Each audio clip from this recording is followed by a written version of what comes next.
Recording.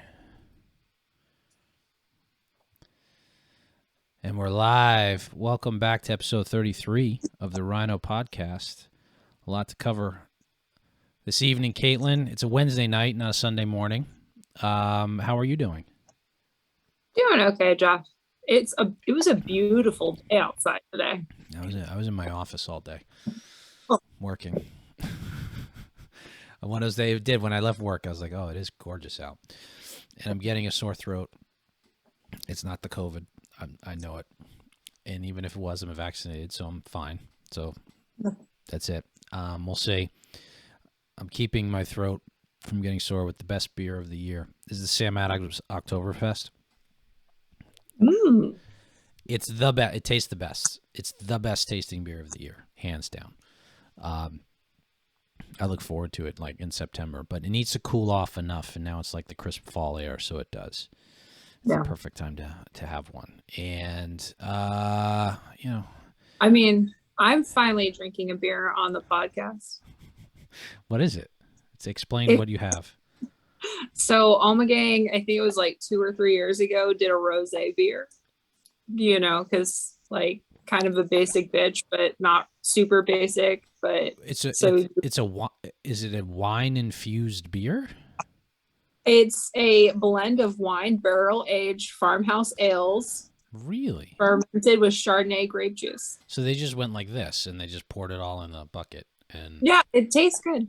I bet it does. Probably tastes like fruity, right? Yeah. Okay. I'm not saying. I'm weird about beers. Like, I either want like a Guinness or something like this. Good beer. Yeah. I don't think there's too many bad beers. Light. What's that? Natty Light is bad. Except for those, the cheap ones can be terrible. Like Natty Light.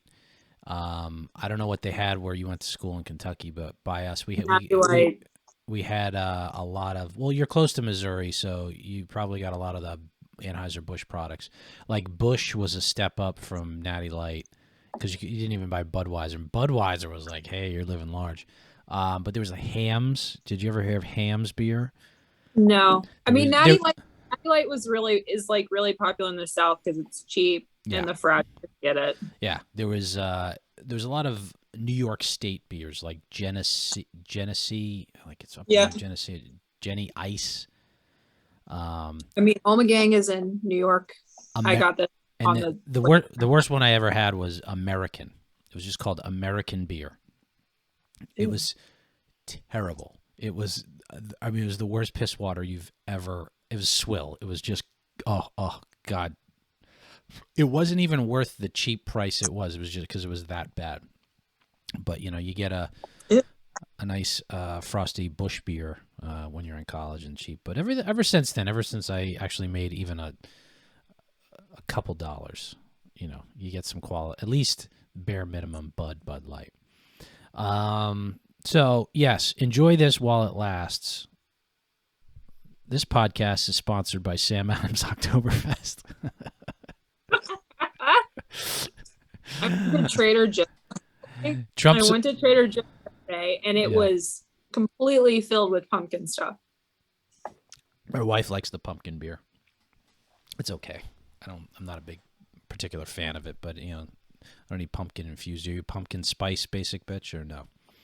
No, I don't get that at Starbucks. I am a strict iced coffee, all year round at Starbucks. 365 iced coffee. 365, just like my cold bitch heart. That's good. Iced coffee, yes, all year round. No, I'm squishy. Temperature goes below 60 degrees, I switch over to hot coffee. Goes over 60 degrees, iced coffee. Has to be. That's for you, Ben. Right, I know Rajadara is watching. But we got a lot to talk about today. Yeah. And speaking of Trump supporters, like Jim Cook of Sam Adams, he's going to get canceled. I have no idea if he supports him or not. We just lost the sponsorship. Geoff Diehl. Oh, Geoff Diehl has been endorsed by Donald Trump.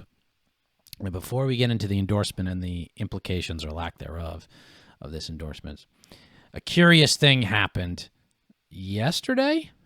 Was he endorsed today or 2 days ago? Regardless, a curious thing happened right before the Trump endorsement. And I'm going to share the screen and read this for the audience. This is a press release from Geoff Diehl, candidate for governor. Geoff Diehl, candidate for governor of Massachusetts, today called on Governor Charlie Baker and Lieutenant Governor Polito to block the attempt to make mail-in voting permanent. Block the attempt to make mail-in voting, okay, which led to fraud and inaccuracies in our voting system.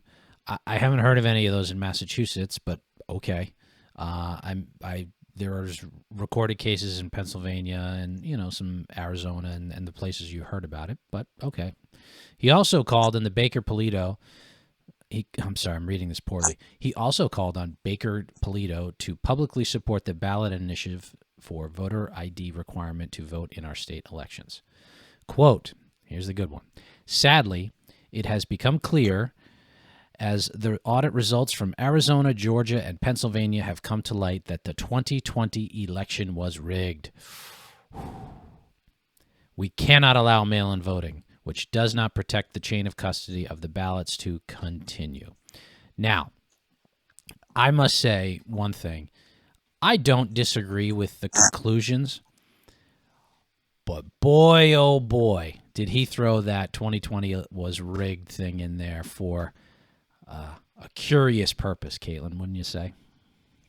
Yeah. I mean, the next day something came out of nowhere, right, Jeff?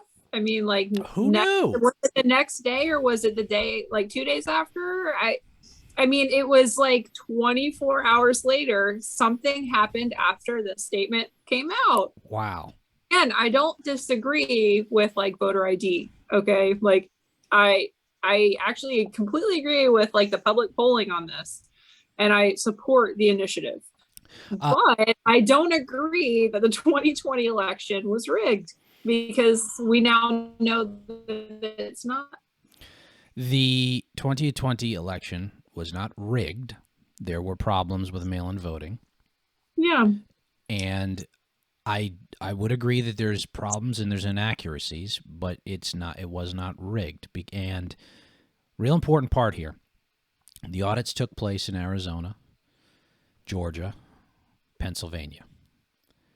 Now, Kaitlin, off the top of your head, any conclusions that you're aware of come out of those audits? Trump lost votes in Arizona. Trump lost votes in Arizona as a result of the audits. So the audits took place. There's no proof. Like, this is the funny thing about the Kraken and all these crackpots, like Lynn Wood and Sidney Powell. Yeah, these idiots. The problem with them is they're out of their mind, and they pulled people along for the grift. And there's no proof, and they're like, wait, we have the proof. Oh, the proof is coming in August. Just wait for August. August came and went, Kaitlin. Do you remember that?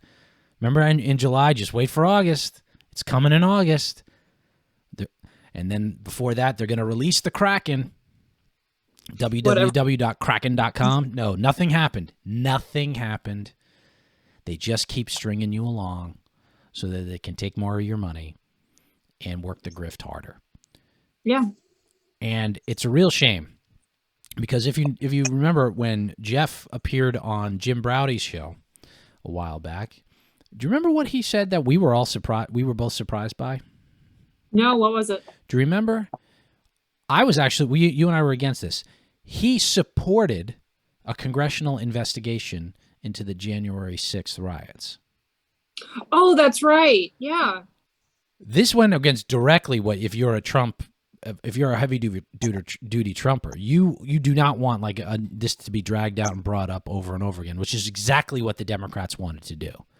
I mean, even Mitch McConnell is not for that. No, because it's a waste of time. We know exactly what happens. It was a few hundred retards who didn't know what they were, who were too stupid to know that they shouldn't be trespassing and breaking stuff and breaking down windows while at the seat of government.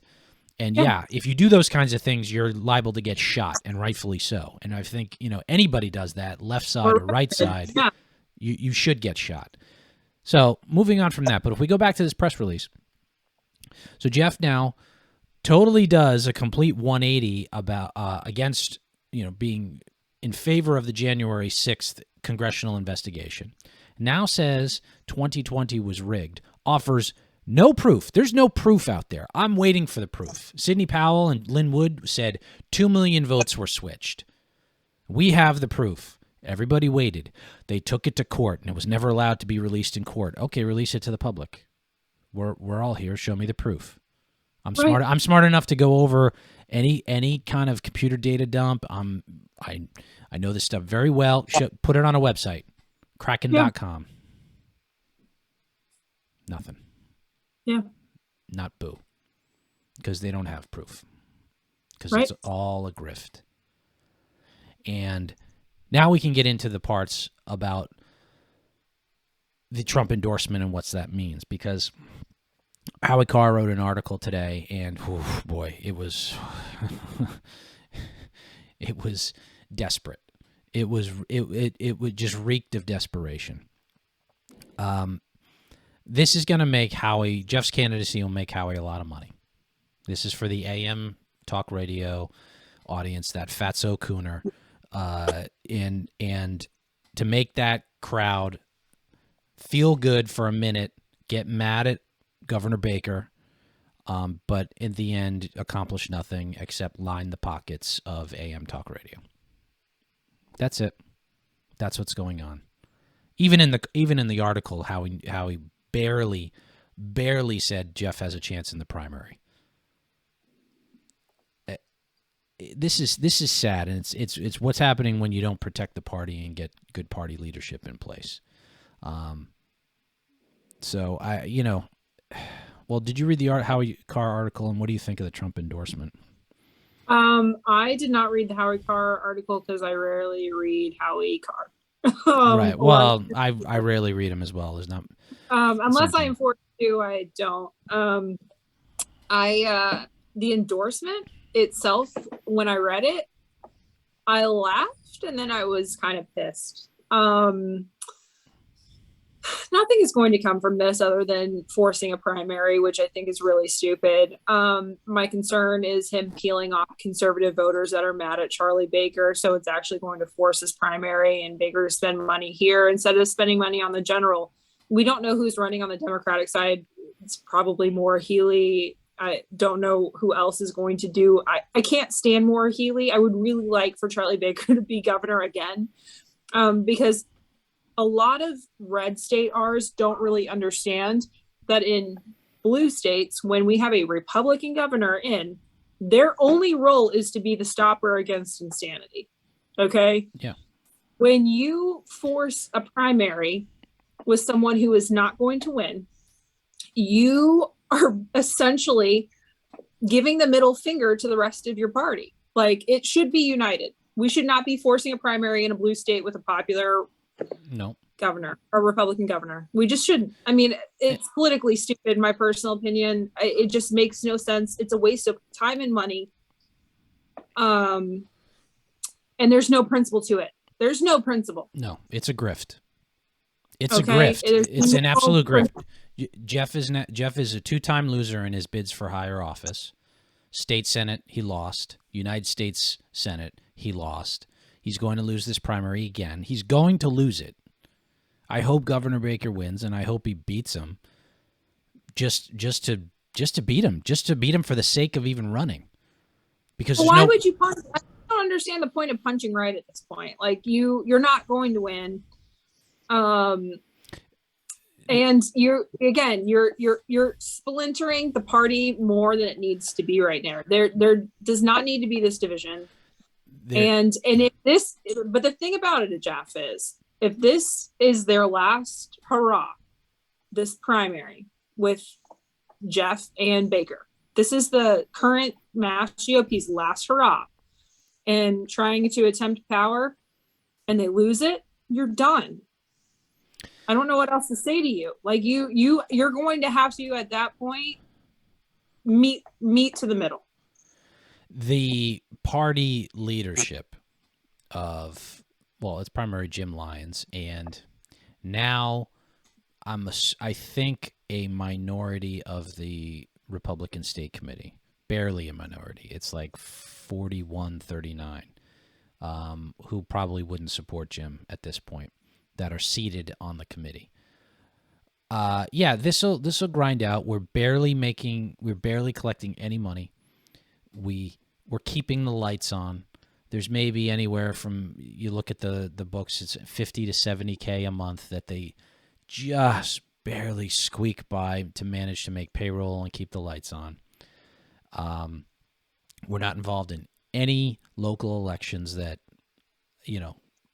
we can even support for local candidates. And there'd be some good, we should have, when all this stuff with critical race theory was going down, we should have had a statewide effort to take over every school committee that was takeable. Nothing. We don't have the resources. We don't have the brain power. Excuse me. We do have the brain power, but it's just not in the it's not in the GOP office. It's not organized. It's not. We don't have the resources. I mean, like, you have to think of it this way, and I mean, it's just basic stuff. Like, we have a popular Republican governor at the top of the ballot who is trying to help build the state party and put people in power, even on the local town level. And we have a state party that's antagonistic with a popular Republican governor. Even if you don't like him personally, the Republican Party should be what you want to succeed. So why are you undercutting him for your own power? It makes no sense. It makes sense if you look at it from the perspective of one, you support Trump.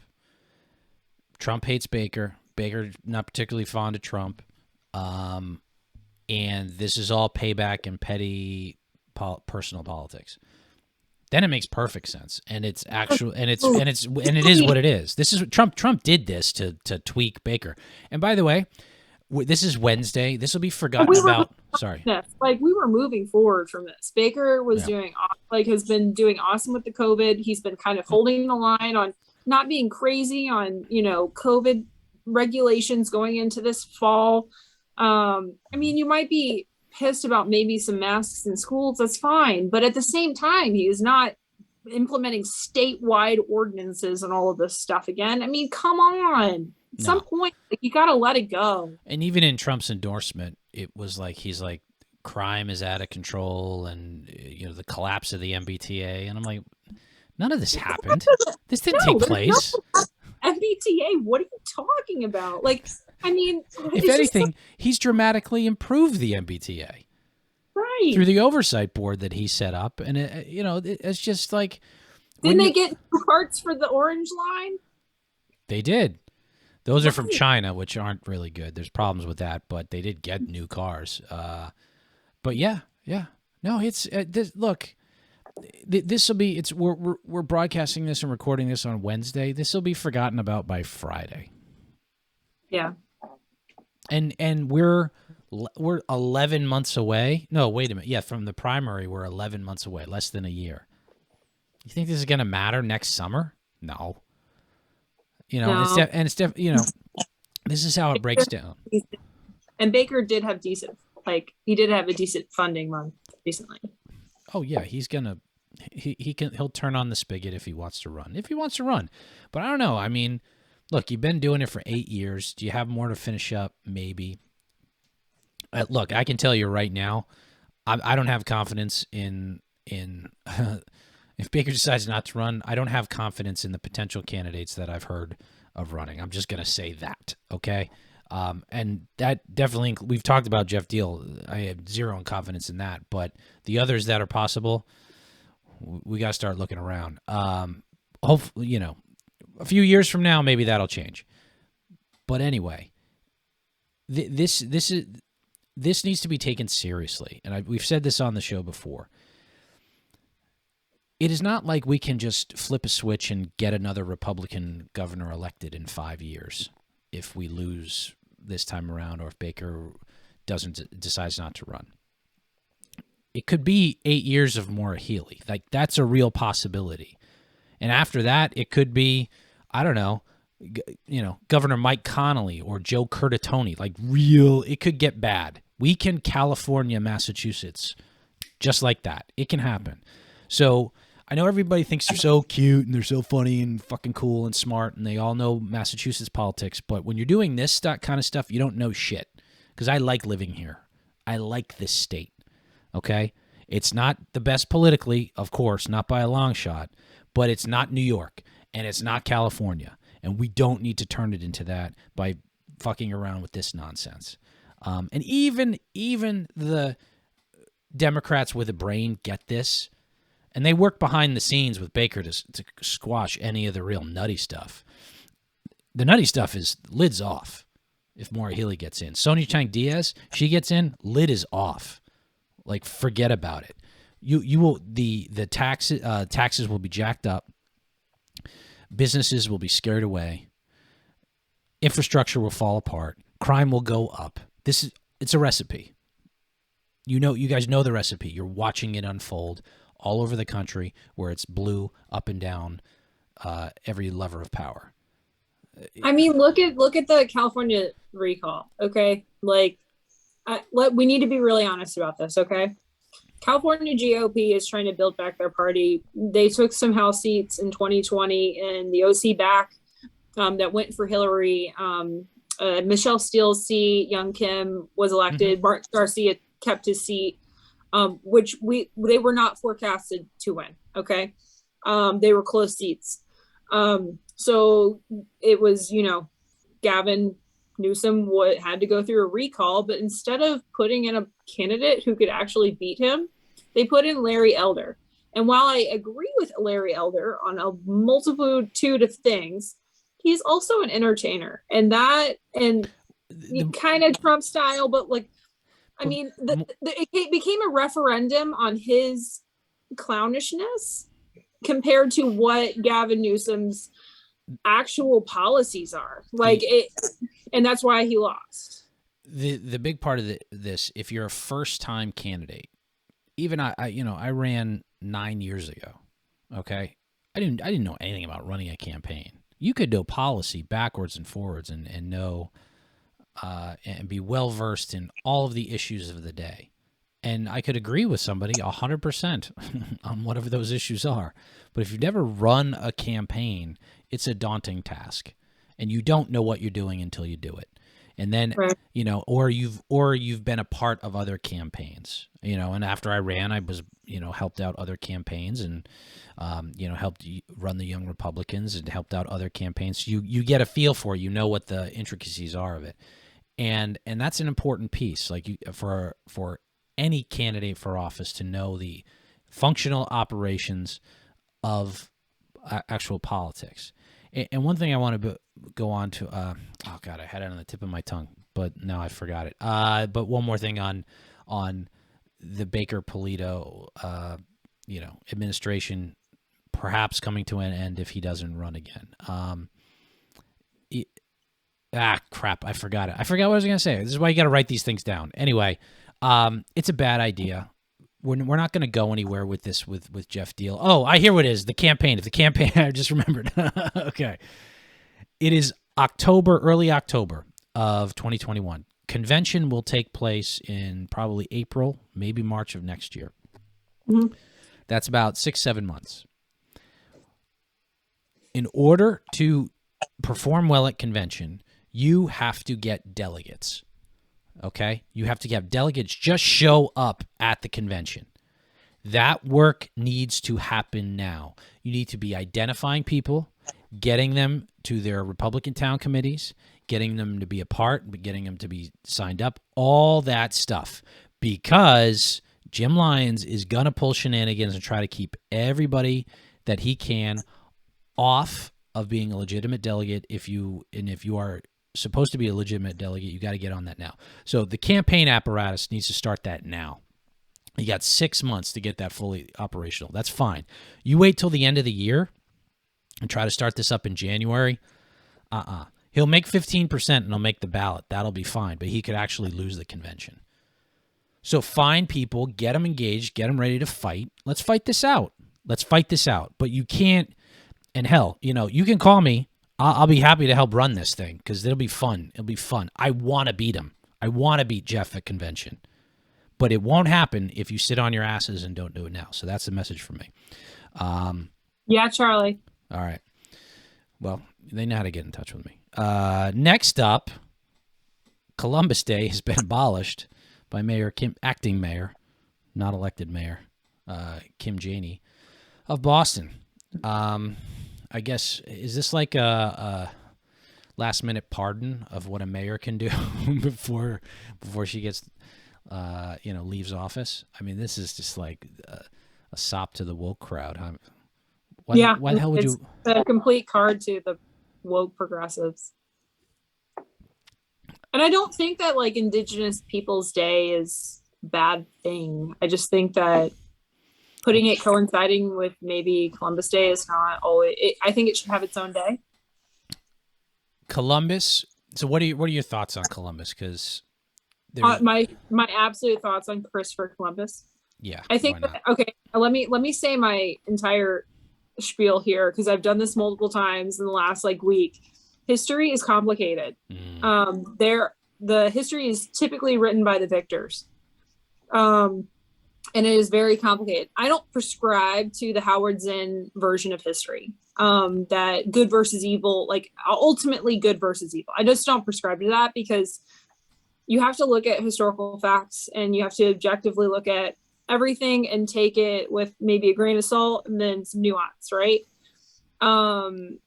So Christopher Columbus was an Italian navigator who had Spanish money from Ferdinand and Isabella and tried to find was it a pathway to China? Am I correct on that? Yeah. India. I thought it was China. Spices from India is what I always thought. All right, but yeah. Okay. Yeah, because they were called Indians. I mean, that, the native people here, the indigenous people, were then dubbed Indians. So it was a path to India. I better have that right. If I remember my 5th grade social studies. Yeah, they teach in 4th grade now, but it was 5th grade back in the day. I had it in 5th grade, and they do a little bit of 5th grade now. Mm-hmm. But anyway, so he went over to the Caribbean and thought that he had hit China/India, and he didn't. And then I think I don't exactly remember Christopher, but I don't remember if he hit the tip of Florida or not. Ponce de Leon absolutely hit the tip of Florida. I thought he hit the islands. That's where he landed, the Caribbean islands. But, it's 1492. 1492. You're in the... Sailed the ocean blue. Columbus sailed the ocean blue. It was the world was a cold, dark, cruel place. Okay? There was no concept really of human rights. Everybody, the way that we understand them now. So when he went over there, he so you also have to think of it this way. He not only kind of quote unquote oppressed the native peoples, but Europeans and native peoples of North America did not share the same like germ biome. So a lot of the native peoples got sick. Yeah. And that was another issue that happened a lot. It is not specific only to Christopher Columbus. It happened with pretty much every single navigator that hit North America. Some purposely made people sick because they knew that was going to happen. Mm-hmm. That kind of action is questionable. Not quite. Well, here's the thing about it. It's like they lived in an age where, like, the Magna Carta was still like a dream decades in the future. There's no concept of rights. It was just power. No, Magna Carta was around. So when was Magna Carta? Magna Carta was signed. The Magna Carta was signed before the 1500s. So 15. I'm Googling this right now. I can't believe I got that wrong. Sorry. So Elizabeth first died in 16. I'm not great with dates. So Elizabeth first died 1601. 1215. Jesus, I'm so sorry. God damn it. Yeah. 1215. Magna Carta essentially set up a constitutional monarchy where they were allowed to have parliament. It doesn't mean that they had it at certain points during, but I know that it would happen during, was it John the First? It was John of England. John of England, Yep. Prince or King John. Yep. He's been the only King John. Isn't that interesting? But anyway, so Isabel and Ferdinand had an absolute monarchy. There were Spain at that time, and Spain is very different from the rest of Europe. And Christopher Columbus, I think a lot of people have a lot of hot takes on him. I think a lot of it is intermixed with woke culture rather than looking at the real history. And to be quite honest, if we're going to have an Indigenous Peoples Day or anything like that, I think it needs to have its own day. I do think that Native American history is important to learn about and all of this thing. I think that you need to decouple it from Christopher Columbus Day completely. And that's my biggest personal opinion on this whole kerfuffle. I don't like the rewriting of history as Columbus as all monster, not taken in the context of the time. I hate good versus evil with history in general. I mean, like, there are truly evil people in history. Right. Hitler is truly evil. Mao is truly evil. Stalin is truly evil. Pol Pot was truly evil. King Leopold out of the Netherlands, what he did in Africa, that was truly evil. But I do think that I think that we need to take the political leftist ideology out of history. And right now within the academia and history in general, there's a huge issue with that. So I don't know. I think it's coming out and we're seeing it in things like what Janey did. With what? Who did? With what Janey did. Right. But it's like you can't. I heard a good phrase, and I don't know who said it, but like, don't judge a picture because it wasn't taken today. Right. So like it happened a long time, but people had different values. The world was a much different place. Yes, there was. Oh, truly. There was the oppressed and the oppressors, and not the facade of it now that the woke crowd would like to have you believe that everybody's still in that same dynamic. But genuinely, you were part of. You were a serf, you were a peon, you were a slave, or you were, a slave master or a warlord or a king or a queen or some kind of royalty. I like to look at it this way. Okay. So I've said on the podcast before that I've said it on Twitter. My mom is Cajun, French. So her family originated in Nova Scotia. They were French speakers.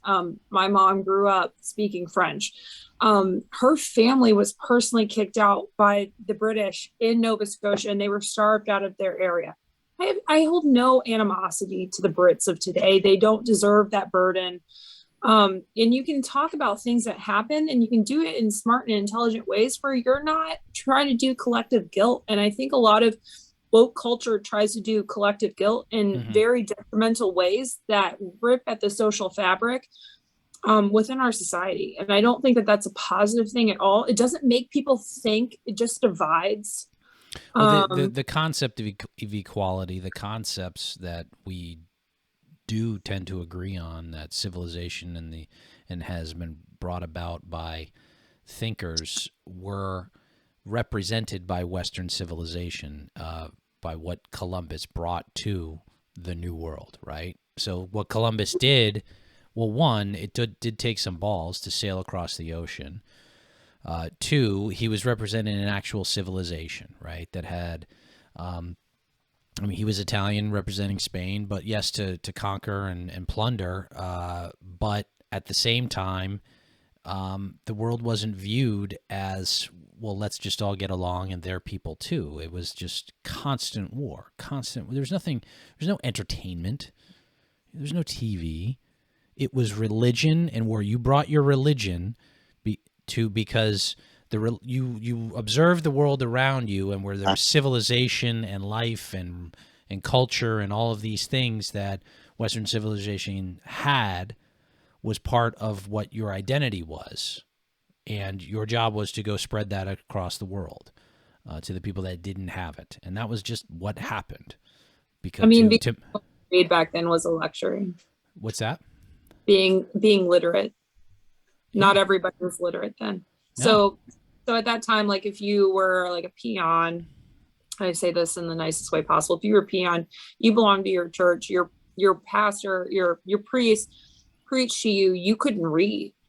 Like, I mean, Christopher Columbus could obviously read and write. Like, that wasn't the big thing, but I don't think people think in terms of progression across time. Instead want to kind of bring up the battles of the past and relive them. And we don't need to be doing that. Well, Columbus, love him or hate him, was a big part of that progression. Yeah. Okay. Yeah, it's absolutely true. It was a massive step forward. And the guy wasn't all good, but he wasn't all bad either. He did some good things. He did some bad things. And that has to be recognized. And you don't abolish him. You know, this is the other part about it that, when they wanted to tear down the statues of all these folks, the Civil War, the Confederate soldier statues. Now, those went up in the 19-teens and 1920s as part of a legitimate whitewashing of the Civil War, and the noble cause theory. What's that called? It was I'm forgetting. Oh, okay. Yeah, so in the South, there's this lost cause theory. Lost cause theory, right? So about that, it's very. So I am from the South. Jeff, you're from the North. I spent summers in Louisiana. I'm from Kentucky originally. Lost cause theory, and it is a historical theory. It's not fact. Is that the South will rise again and all of this other stuff. And it's kind of bullshit. I mean, Confederates I grew up with it. I more or less want the past to be remembered and to be learned about. But I think that it's become such a political argument that we can't have those basic conversations anymore, because people don't respect being able to disagree. Correct. And have those conversations. But and the biggest reason why we can't have these conversations is because we have a political side that doesn't want to have them anymore. Correct. And that's how Kim Janey ties into this. Because the smarter way to approach it is to talk about Columbus openly and honestly, the good and the bad. As with tearing down the statues, instead of erecting other monuments that explain, or explainers of why that statue exists, and explain as part of lost cause, the false representation of history, explain why it was put up to begin with, then you tear it down, nobody knows it ever existed and why it was put up to begin with, and that's bad, that's worse. I think it should be explained to people why in that time period when you had a revival of the Klan, when you had this pushing of the lost cause theory of the Civil War, which needs to be fully explained. When you tear that stuff down, then nobody learns about it, and nobody knows why that happened. So we become a more ignorant society. And Kim Janey's probably happy with the Columbus statue being torn down. They should put up another monument type thing to explain the good and the bad of Christopher Columbus, so people can understand history better and not repeat the bad mistakes. But this is ignorance is what leads to the mistakes of the future, when you are ignorant of your own history and world history. And this just contributes to it. So it is related. Anyway, happy Columbus Day on Monday. Happy Marathon Monday. Happy Indigenous Peoples Day. Next up, Mitch McConnell wins again. Please, Kaitlin, I've been working very hard and not had the ability to take a look at what dear leader took care of this year, embarrassing Chuck Schumer. I just know that he got another W. What happened? So the debt ceiling is coming up on, well, it was, I guess there's a vote for it probably tomorrow or Friday. The debt ceiling is coming up on October 18th, and that is where we vote to spend on what our current spending level is. Okay. And in order for us to essentially spend more, we need to raise it or lower it. And right now we do need to raise it by a little bit. We do have to raise it based on the spending that they had in fiscal year 2021 from COVID. And that is necessary. I do have to say it is necessary to be able to pay your bills right now. We can figure out taxation and those arguments later. They needed to figure this out. So what Mitch McConnell has done, and we can go kind of through the timeline. They passed BIF, I think in July, late July, early August. That's the bipartisan infrastructure package. Okay, that passed the Senate. What the House was trying to do at the same time was pass a progressive infrastructure package, and that never really came to fruition. Along with their reconciliation deal that would go to the Senate. Okay, that's a reconciliation spending package. So there had been two things that would gone to the Senate. Okay, so they passed BIF, and BIF is supposed to go to the House. Okay, so they did, right? I mean, this was Manchin's baby, Kristen Sinema's baby as well. It was half old COVID spending, half new spending on roads and bridges. And while you might have ideological differences based on that bill, it is what it is, okay? This bill, BIF, sent the House and even Chuck Schumer into a tizzy, okay? Schumer and Manchin historically have had a good relationship, and we found out last week that Manchin sat down with Schumer and said, my top line on passing a reconciliation spending bill is $1.5 trillion. That's still a lot of money of new spending. That's an insane amount of money. That's a lot of money. Okay. And that's 1.5. Manchin is considered a centrist Democrat. Okay. Leans left, but 1.5 was not good enough for the progressive Democrats and the progressive caucus of the House. They kept pushing for more. And Kristen Sinema and Joe Manchin said, no, this is, or they had said no for different reasons, but Manchin was like, 1.5 is my top line. Kristen Sinema was like, I have issues with the corporate tax rate being, I think they wanted something like close to like 26, 27, Jeff. And that was her big issue. So they got nothing done. Okay, Jeff, they've had over a month and a half to even get the framework of this recon bill done. They didn't do it. Okay. Last week, Joe Biden went to the House to calm everybody down, and he made it worse because he threw the progressives a bone and pretty much threw Sinema and Manchin under the bus. So this week, and Mitch McConnell has told Schumer multiple times, he's like, hey, we're not going to help you raise the debt ceiling. We're not, as a Republican caucus in the Senate, we're not going to help you. Right. We're not going to help you do it. You need to own this. Okay. Schumer has done nothing. He's not provided a bill. He's not provided anything for reconciliation. It doesn't even seem like he's really talking to Nancy Pelosi. I'm actually kind of flabbergasted at the lack of coordination between Dems, because Dems are usually not in this much disarray. Usually they're in line with one another. Now, for terrible reasons, but they're usually lined up. And it's bad when they are. Very bad when they are. Can they just do a clean debt ceiling reconciliation bill? Can they just do that? So essentially what Mitch McConnell said today, they can, okay? And Mitch McConnell said this, I think last week. He goes, Schumer, you can raise the debt ceiling, but you're going to have to do it through reconciliation. We're not going to help you do it, but you need to do reconciliation. Okay. McConnell is a master strategist for Senate rules. He's a procedural expert. Okay. He said, you're going to have to do recon for the budget ceiling. You have 2 in each fiscal year. Okay. So you're going to blow 1 on this. They only used 1 last year. I mean, that's like the kind of the genius of this. You get 2. That's that's your Senate carve out. Okay. All right. You get 2. So you're going to blow 1 on that, and you're going to blow 1 on the recon spending. Okay. Schumer has been throwing a hissy fit all week, puffing out his chest and posturing because he's done nothing. I mean, I'm kind of like, how are Democrats not mad at Schumer for not getting this done?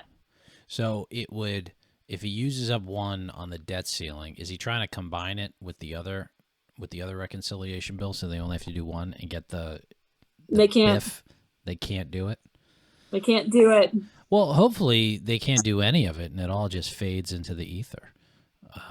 So what Mitch McConnell said was like, okay, we're going to do a short-term spending bill.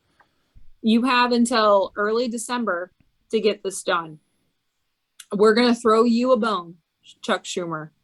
And what that does is it placates Joe Manchin on not giving up his position. So I understand why Mitch McConnell did what he did. But what did he do, though? He just said throw him a bone. So what's that bone mean? He'll get some R's to vote for the short-term spending bill, but essentially... So debt ceiling and short-term spending, which is way less than the 1.5. Correct. Okay. And it allows Manchin to hold his position and not buy into the larger recon spending bill. So that means that Joe Biden's agenda is pretty much stopped for the current time being. Right. And by December, nothing will happen after that. And then come the new year, it's election season, and then nothing happens, or election year, and very little else will happen. Okay. So essentially, Mitch McConnell, through procedural effort, has currently stopped Joe Biden's agenda. Schumer's doing nothing. Biden's approval rating keeps... a Q poll, Quinnipiac polling came out today. I think Biden's approval rating on that one is a 38, Jeff. Wow. We have the floor. I thought he had a floor of 42. It turns out it turns out he's worse than Trump, because at least that Trump had a solid 42. No, Trump was 38. Really? This is I looked it up in Gallup today. I thought Trump had a solid floor of 42, because it always seemed to be at that number, like 42% just backed him no matter what.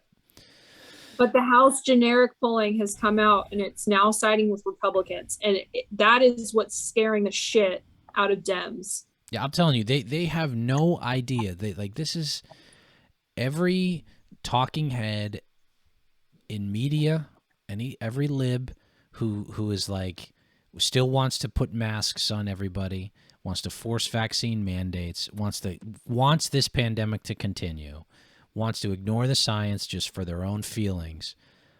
All of it, all the punishment, they want to blame everybody, it's all going to backfire. The critical race theory, the abolishing Columbus Day, all of this nonsense.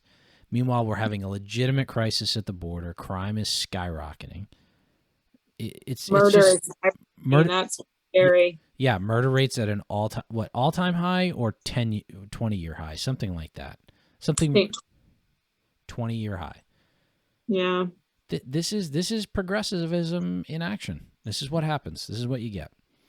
And I'll tell you, they're not capable of turning this around. They're only capable of fanning the flames more, and trying to drum up overheated base to come out to the polls in 2022. I expect good things.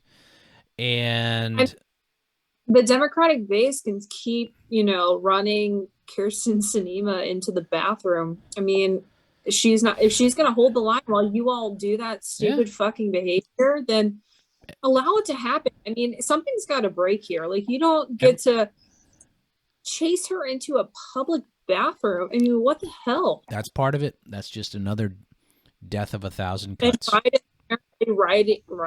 of writing it off, where he's like, it's a part of the process. Threw under the bus. It's not. Yep. Chase you into a fucking bathroom, Joe Biden. No, it's pathetic. And they're people think on the right there's a battle for the party. That no, this is what's going on in the Democratic Party. It's far more interesting and far less reported, because the media protects them way too much. But it's far more interesting. Ours is the usual suspects of people who complain about the establishment, man, and all that nonsense. Anyway. GOP. Yeah, GOPE. All right. We're about to hop on over to the Patreon, patreon.com/RINOpod, only $1 a month. Sign up there. We'll do a quick episode for all of our loyal patrons. We thank you. And until next time, have a great week. Bye bye. Yeah.